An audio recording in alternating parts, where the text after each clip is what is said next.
আজি আমাক বৃহত্তৰ আমিনগাঁৱত যিটো পাম্পিং আইৰণ ফিটনেছ ষ্টুডিঅ'ৰ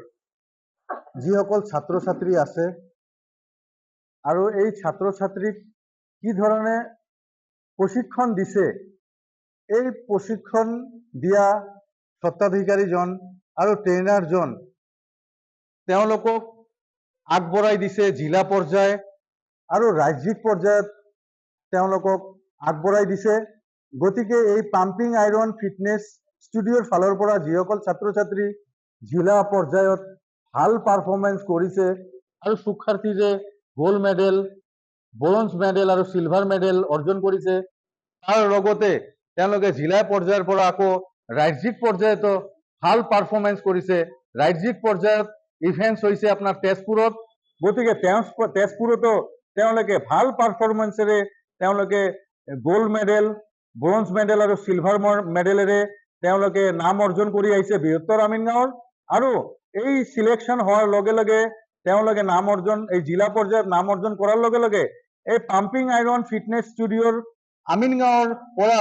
যিসকল ছাত্ৰ ছাত্ৰীয়ে জিলা পৰ্যায়ত জয়যুক্ত কৰিছিল আৰু ভাল পাৰফৰ্মেঞ্চ কৰিছে, তেওঁলোকে আকৌ ৰাষ্ট্ৰীয় পৰ্যায়ত নিৰ্বাচিত হৈছে। গতিকে যিসকল ছাত্ৰ ছাত্ৰীয়ে এই নিজৰ শৰীৰ চৰ্চাৰ মাধ্যমেৰে জিলা, ৰাজ্যিক আৰু ৰাষ্ট্ৰীয় পৰ্যায়ত নিৰ্বাচিত হৈছে, গতিকে আমি এই পাম্পিং আইৰণ ফিটনেছ ষ্টুডিঅ'ৰ তৰফৰ ফালৰ পৰা আমি আমিনগাঁৱৰ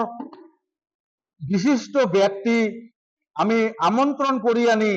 আমি আমাৰ মাজত আজি তেওঁলোকক উৎসাহ উদ্দীপনা দিয়াৰ বাবে আমি তেওঁলোকক আজি এটা সম্বৰ্ধনা অনুষ্ঠান, তাৰ লগতে তেওঁলোকে যিটো পুৰস্কৃত হৈছে মানপত্ৰ আৰু মেডেলেৰে, সেই মেডেলখিনি আমি নিমন্ত্ৰণ কৰি অনা অতিথিৰ মাধ্যমেৰে তেওঁলোকক আজি আমি অৰ্পণ কৰিলো।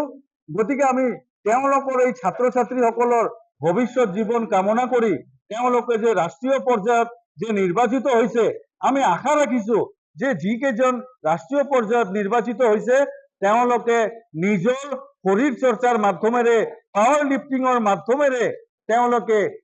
ৰাষ্ট্ৰীয় পৰ্যায়ত নিজৰ নাম সুখ্যাতিৰে গোল্ড মেডেলেৰে অৰ্জন কৰি আহিব আৰু তাৰ লগতে আমিনগাঁৱৰ, বৃহত্তৰ আমিনগাঁৱৰ, উত্তৰ গুৱাহাটীৰ নাম অৰ্জন কৰিব বুলি মই আশা কৰিছো আৰু আশীৰ্বাদ প্ৰদান কৰিছো। আইৰণ ফিটনেছে তেওঁলোকৰ শিক্ষাৰ্থীৰ সহায়তে শৰীৰৰ গঠনমূলক চিন্তা চৰ্চা বা শৰীৰ চৰ্চাৰ কাৰণে যি পদক্ষেপ লৈছে, সমাজৰ বিভিন্ন শ্ৰেণীৰ যুৱ শক্তিৰ যি অপচয় হৈছে, এই যুৱ শক্তিক হয়তো ভাল পথে নিয়াত সহায় কৰিব। আৰু ৰাজ্যিক পৰ্যায়ৰ আৰু জিলা পৰ্যায়ৰ এই শিক্ষাৰ্থীসকলে ভৱিষ্যতে যাতে ৰাষ্ট্ৰীয় পৰ্যায়তো দেশৰ নাম উজ্বলিব পাৰে, সেইকাৰণে আমি তেওঁলোকক উৎসাহিত কৰিছো আজিৰ অনুষ্ঠানটোৰ জৰিয়তে।